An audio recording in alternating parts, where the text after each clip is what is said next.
Morning, it's March 7th, 2025. It's the morning of the 24 hours of Appalachia, Mothman Revenge. I'm just going to give you a little preview of what I'm taking, what I'm driving, and a plan. So what I'm driving here is Jeep Cherokee 1987. We got a winch, 35 by 10.5 tires, roof rack, auxiliary lights, spare tire, spare fuel, spare parts, recovery equipment,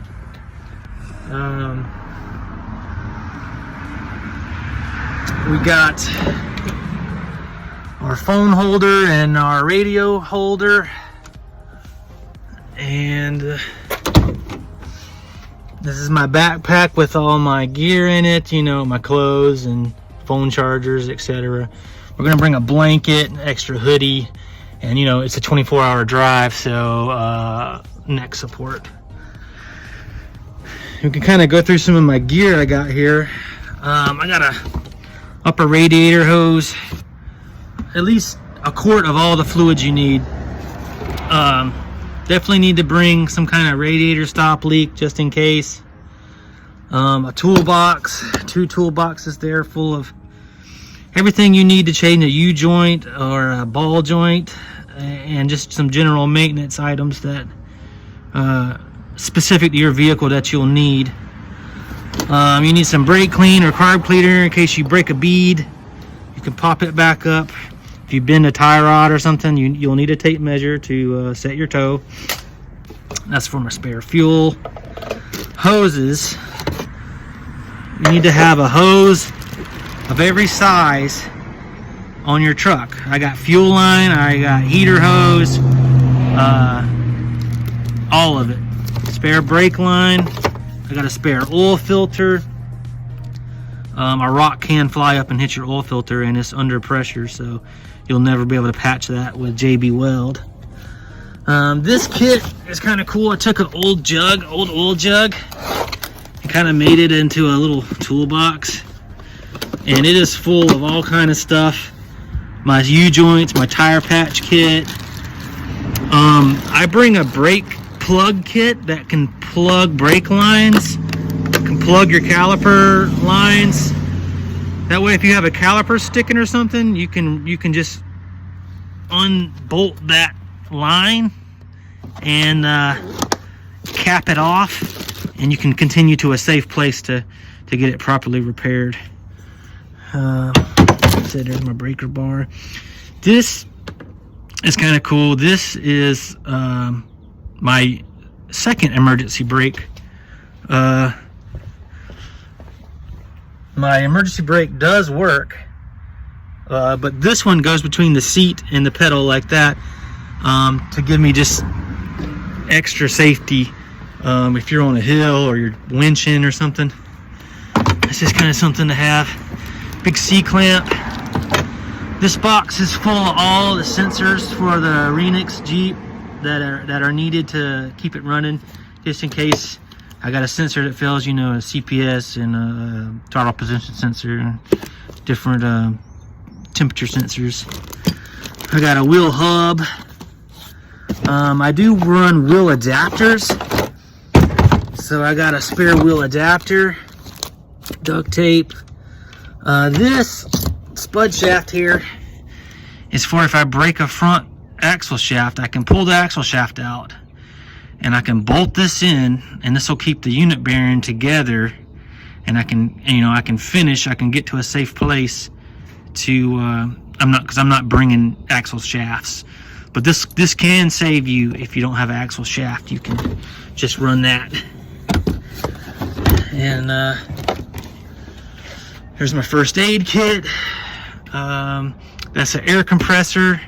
My daughter gave me that, and it happened to fit perfectly, so we're going with it. And this is our camp toilet. This is one of the smaller buckets. And there's our poop stuff bags. So we can go in the woods.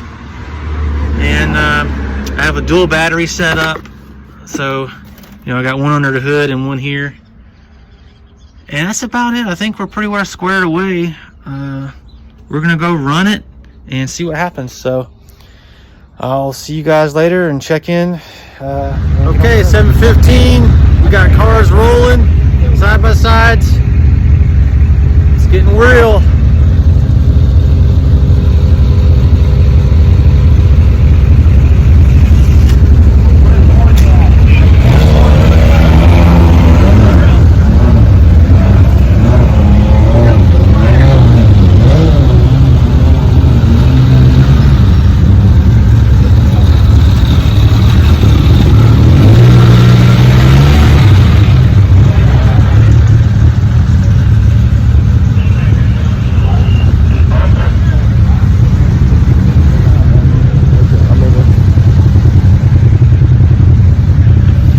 Let's check out the obstacle course.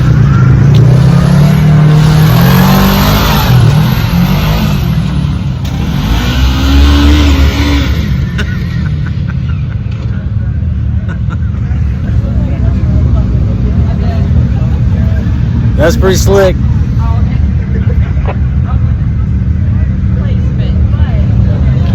Number 20, we got 19 right here. You're going to pop in right behind us.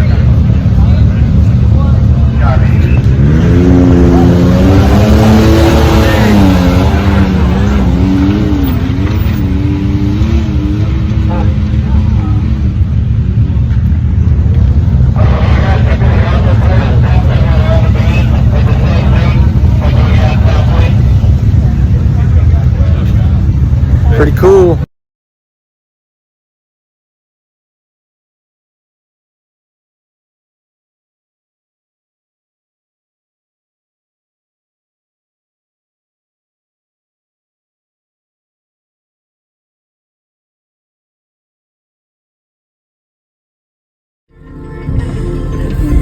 Here we go.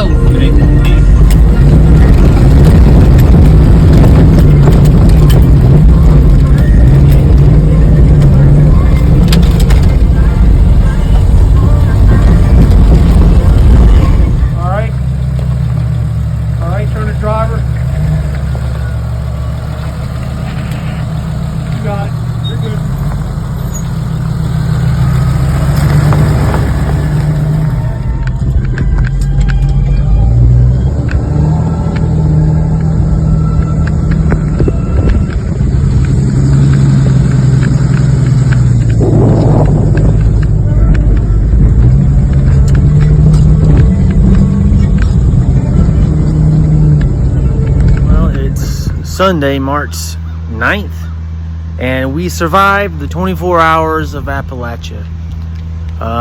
We started in Point Pleasant. We rode 600 miles off-road all the way to Seneca Rocks, and as you can see, we made it in one piece.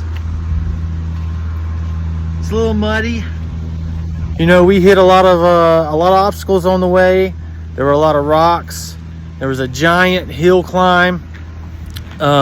We made it over all the obstacles and really had a great time. It was a real test of your navigation skills and your Jeep's capability, and everything worked out great. So we look forward to the next one, and really no complaints. It was a little bit more traffic on the trail this time. There was a lot of waiting before you could go to the obstacle.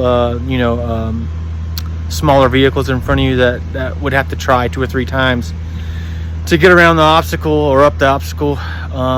So there was kind of trail traffic, if that makes sense. Other than that, though, great time. We did not finish in 24 hours. Our official time was 25 hours and 8 minutes.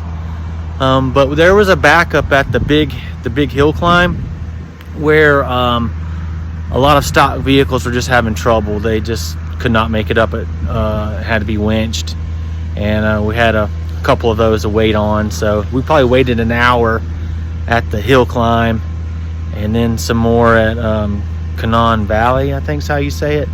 There's a rock obstacle there that just took some guys a couple of shots. But we made it. We had fun, and it was a blast. Highly recommend it. So go check out Back Roads of Appalachia, 24 Hours of Appalachia.